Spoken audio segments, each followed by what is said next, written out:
رسول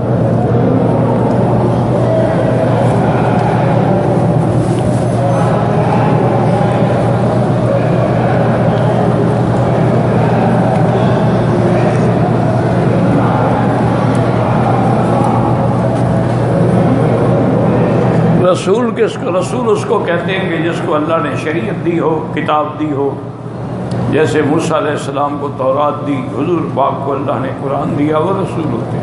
نبی کے بعد شریعت یا کتاب نہیں ہوتی۔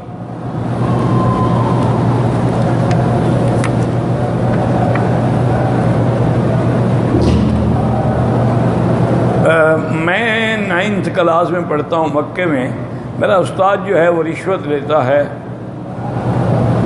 ہر سب کا پتہ نہیں، بہرحال وہ رشوت لیتا ہے، تو رشوت لینا تو لعنت ہے۔ اللہ کے نبی نے فرمایا لعن اللہ الراشی، اور جو راضی ہو کے اپنے مقصد نکالنے کے لیے رشوت دیتا ہے اس پر بھی لعنت ہوتی ہے۔ ایک ہے کہ وہ تو دینے پہ راضی نہیں ہے، مجبور ہے، پھر اس پہ لعنت نہیں ہوگی، لینے والے پر ہوگی۔ ایسے استاد کی کوئی شکایت کرے، کیا فائدہ ایسے استاد کے پڑھنے کا جو خود حرام کھاتا ہو؟ رشوت سے بڑا حرام کیا ہے؟ وہ آگے بچوں کے اندر کیا اثر ہوگا؟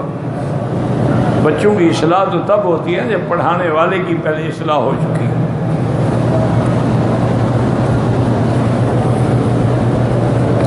میرے والد کو دل کی تکلیف ہے، علاج کیا ہے؟ ہسپتال میں داخل کریں، کسی کارڈیالوجی ہسپتال میں داخل کرا کے علاج کرائیں ان کا۔ تم یعنی ادھر ادھر پھونک پھانک سے علاج کرنا چاہتا کہ جلدی مر جائے، فوراً لے جاؤ ہسپتال میں، دیکھیں گے وہ اینجیوگرافی کریں گے، اسٹنٹ ڈالیں گے، اگر آپریشن کرنا ہے تو کریں گے۔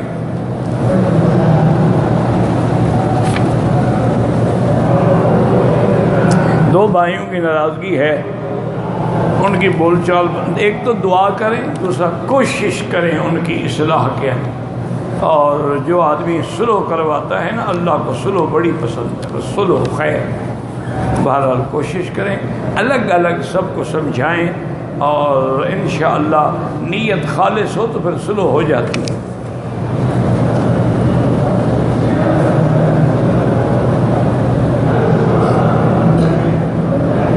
کہتے ہیں جی کہ میرا بھائی ہے، وہ جہاں میری شادی کروانا چاہتے ہیں تو میں وہاں کرنا نہیں چاہتا۔ شکر کرو کہ کوئی بھائی شادی تو کروا رہا ہے تمہاری، ایسا کوئی بے وقوف دیکھا ہوگا احمق، میں وہاں نہیں کرنا چاہتا۔ نہ کرو جی، بھائی صاحب ہی آپ کو کہیں دفع ہو جاؤ، نکل جاؤ، جہاں کرنی ہے وہاں جا کے کرو، پتہ لگ جائے گا 10 دن میں تمہیں۔ اللہ کے بندے استخارہ کرو، اگر خیر ہے رستہ اللہ آسان کر دیں گے، اور اگر تیرے لیے اس لڑکی سے نکاح برا ہے اللہ ٹال دیں گے۔ جھگڑے کرنے کی کیا ضرورت ہے؟ ایک دن استخارہ کرو، 2 دن، 3 دن، حتیٰ کہ 7 راتوں تک۔ اگر وہ عورت تیرے حق میں خیر ہے، خود بخود حالات پیدا ہو جائیں گے، تو بھی راضی ہو جائے گا، سب ٹھیک ہو جائے گا۔ اور اگر وہ تیرے لیے شر ہے، اللہ دور کر دیں گے۔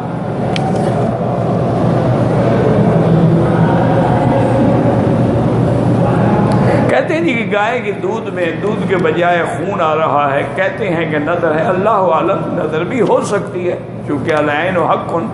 تو آخری آیت جو ہے سورۃ نون والقلم کی، وَإِن يَكَادُ الَّذِينَ كَفَرُوا إِلَىٰ آخِرِهِ، یہ صبح و شام پڑھ کے اس پہ دم کریں، پانی پہ دم کر کے اس کو ڈالیں اس گائے کے اوپر، تو انشاءاللہ اگر نظر ہے، ویسے کسی ایسا کریں کہ کسی ڈاکٹر کے پاس بھی لے جائیں، یہاں تو بڑے بڑے ڈاکٹر ہیں جانوروں کے، اور آج کل تو بڑے بڑے علاج ہو چکے ہیں، انجیکشن لگائیں گے 2 منٹ میں بند ہو جائے گا۔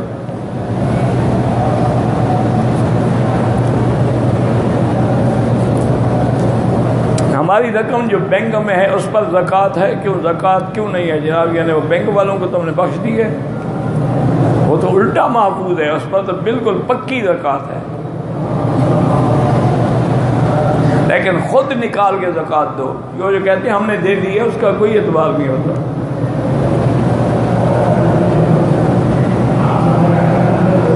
کہتے ہیں جی کہ ایک آدمی نے سعودی عرب میں رہتے ہوئے اپنی بیوی کو 1 طلاق دی ہے، اب رجوع کرنا چاہتا ہے، بالکل اس کو بھی فون کر دو اور 2 آدمیوں کے سامنے گواہ بنا کے کہہ دو کہ جی میں نے رجوع کر لیا، بس رجوع ہو گیا، کسی نکاح کی بھی ضرورت نہیں، وہ تیری بیوی ہے، لیکن خیال رکھنا اب 3 میں سے 1 گولی تم نے مار دی ہے، باقی چیمبر میں 2 ہیں۔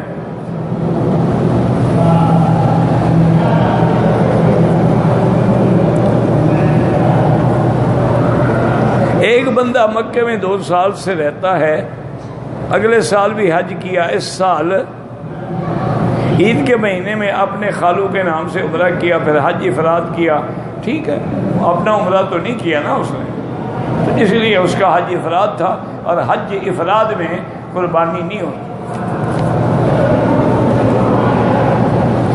لڑکی کو قرآن حفظ کرانا مناسب ہے، بالکل مناسب ہے، حضور کی بیوی ہے قرآن کی حافظ تھی۔ یہ جو قرآن مصحف ہے یہ تو سب سے پہلے سیدہ حفصہ سے لیا گیا، ان نے دیا تو صحابہ نے اس کو دیکھ کے جمع کیا۔ اللہ کے بندے بالکل قرآن پڑھاؤ، قرآن کی حافظہ بناؤ۔ بہرحال ہم طائف گئے تھے زیارت کرنے کے لیے، عمرے کی نیت نہیں تھی، واپسی پہ عمرہ نہیں کیا۔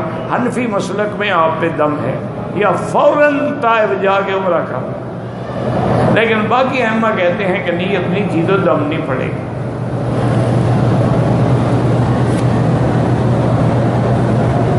قوالی ہو یا نعت ہو جس میں ساز ہوتے ہیں وہ حرام ہے سننا، جو کہ حضور نے فرمایا یہ ساز جو ہیں مزامیر الشیاطین ہیں، شیطان کے آلات ہیں، ان کا نعت سے کیا تعلق ہے؟ نعت ایسے ہو جیسے حضرت حسان پڑھتے تھے، عبداللہ ابن رواحہ پڑھتے تھے اور صحابہ پڑھتے تھے۔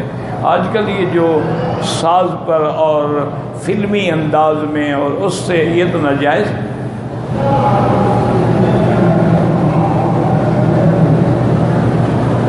اگر کسی آدمی نے فجر کی 2 رکعات نہیں پڑھی ہیں، افضل یہ ہے کہ نماز کے بعد جب سورج نکلے اشراق کے وقت میں پڑھے، لیکن اگر کوئی بندہ مجبور ہے جانا ہے نماز کے فوراً بعد بھی پڑھ لے تو ہو جائے گی۔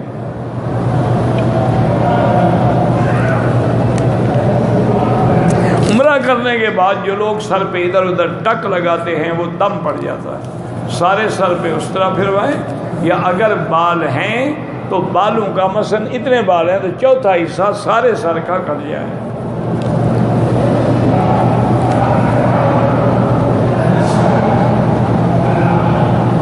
کہتے جی ہاتھ نیچے کھول کے پڑے، تو یہ ثابت نہیں ہے حدیث سے۔ جو چیز حدیث میں ہے آمنا باللہ، جو نہیں ہے تو نہیں، کبھی حضور نے ہاتھ کھولے کر کے نماز نہیں پڑھی۔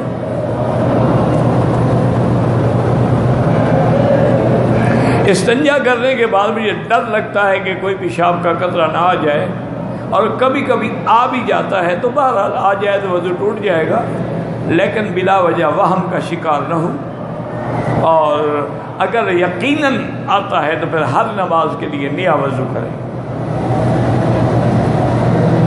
اصل میں یہ بڑا سائیکولوجیکل ایفیکٹ بھی ہوتا ہے، یعنی آپ کے دماغ میں بیٹھ جائے نا مجھے قطرہ آئے گا ضرور آئے گا،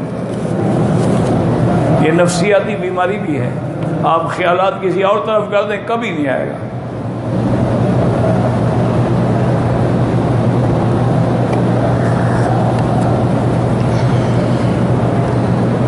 میرا پڑوسی ہندو ہے، دیوالی مٹھائی دیتا ہے، کوشش مٹھائی لے لیا کریں، کوشش کریں کہ نہ کھائیں، چونکہ ان کے پکانے پہ بنانے پہ ہمیں کیا یقین ہے کہ انہوں نے حلال سے بنائی ہوگی، ہو سکتا ہے کچھ حرام بھی ملایا ہو۔ لے لیں، چونکہ آپ لوگ اس ملک میں رہتے ہیں، آپ جھگڑا بھی تو نہیں کر سکتے نا، کیسے آپ فتنہ خریدیں گے؟ ایک دیوالی کی مٹھائی پر جھگڑا ہو جائے کیا فائدہ ہے؟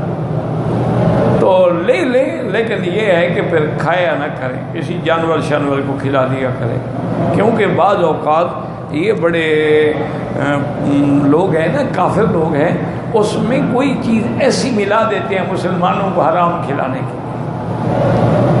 اچھا، ان کے نزدیک تو گاؤ جو ہے وہ ماں ہے نا، اس کا پیشاب وہ ملا دے، پھر کیا کرو گے؟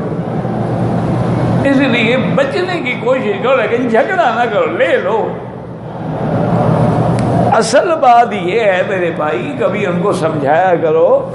میں جب گیا تھا نا جی حیدرآباد میں، تو مکہ مسجد میں میرا جلسہ تھا، اس رات بھی دیوالی تھی۔ میں نے زندگی میں وہ دیوالی پہلی دفعہ دیکھی تھی، مجھے کیا پتہ دیوالی کیا ہوتی ہے۔ تو لوگوں سے میں نے پوچھا کہ بھئی یہ کیا ہے، سارے دیے سڑکوں پہ، دیواروں پہ، چھتوں پہ، دکانوں کے آگے، فٹ پاتھ پہ، یہ کیا ہے؟ انہوں نے کہا جی یہ دیوالی ہے، دیے جلاتے ہیں۔ اللہ عالم، اللہ نے میرے دماغ میں بات ڈالی، تو میں نے اسی جلسے میں یہ کہا کہ اصل بات یہ ہے کہ ان کو بھی اس نور اور روشنی کی تلاش ہے،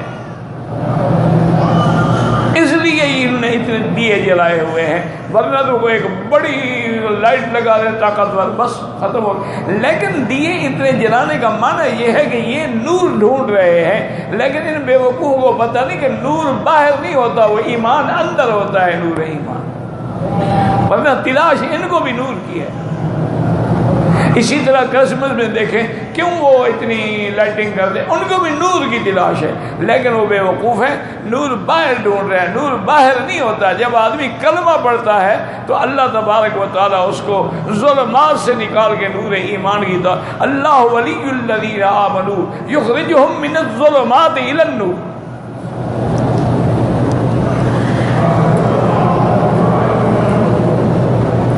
کہتے ہیں جو لوگ فوت ہو گئے ہمارے عزیز ہیں یا معذور ہیں، ان کے لیے عمرہ کریں، طواف کے، بالکل ہو سکتا ہے انشاءاللہ۔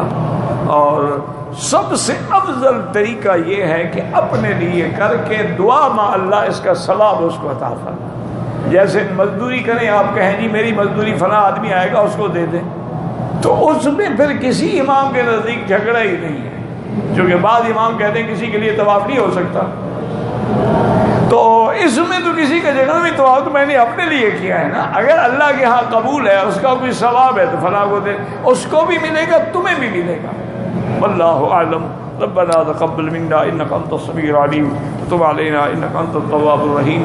یا اللہ یا اللہ یا اللہ یا رحمان یا رحیم یا حی یا قیوم یا ذا الجلال والاکرام، یا الہنا الہ کل شیء، الہا واحدا لا الہ الا انت، اللہم انت المیسر لکل عسیر وانت علی کل شیء قدیر، اللہم یسر امورنا فی کل زمان وفی کل مکان، یا حنان یا منان، اللہم یسر امورنا فرج ہمومنا اقض عنا دیوننا اقض عنا دیوننا، اللہم لا تسلط علینا بذنوبنا من لا یخافک فینا ولا یرحمنا، اللہم اعز الاسلام والمسلمین، اللہم اذل الشرک والمشرکین، اللہم احفظ سائر بلاد المسلمین وهذا البلد الامین فاجعلها آمنا مطمئنا سخاء رخاء الى یوم الدین برحمتک یا ارحم الراحمین، اللہم اشفنا واشف مرضانا وارحم موتانا واستجب دعاءنا ولا تخيب رجاءنا برحمتک یا ارحم الراحمین، اللہم نور وجوہنا بنور الایمان،